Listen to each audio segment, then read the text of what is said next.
Македонија годинава е рангирана на 56-то место според индексот на човекови слободи на Американскиот институт КАТО.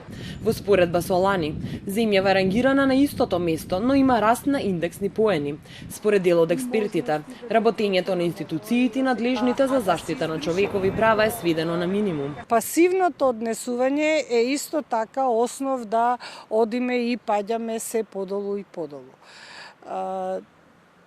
Така да во оваа насока, зимајќи ја во предвид целокупната состојба и злоупотребата на дадените инструменти за остварување и за заштита на човековите права се сведени на минимум. Судиката Цаца Николовска додава и дека во Македонија институциите често не можат да детектираат прекршување на човекови права и слободи.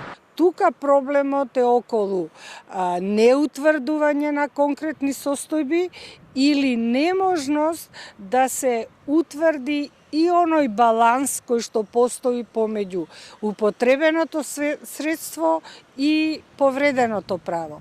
На листата се рангирани вкупно 162 земји од целиот свет и на врвот е Нов Зеланд. Меѓу земјите од регионот, најдобро рангирана е Словенија на 35-то место, а задна се Грција и Србија.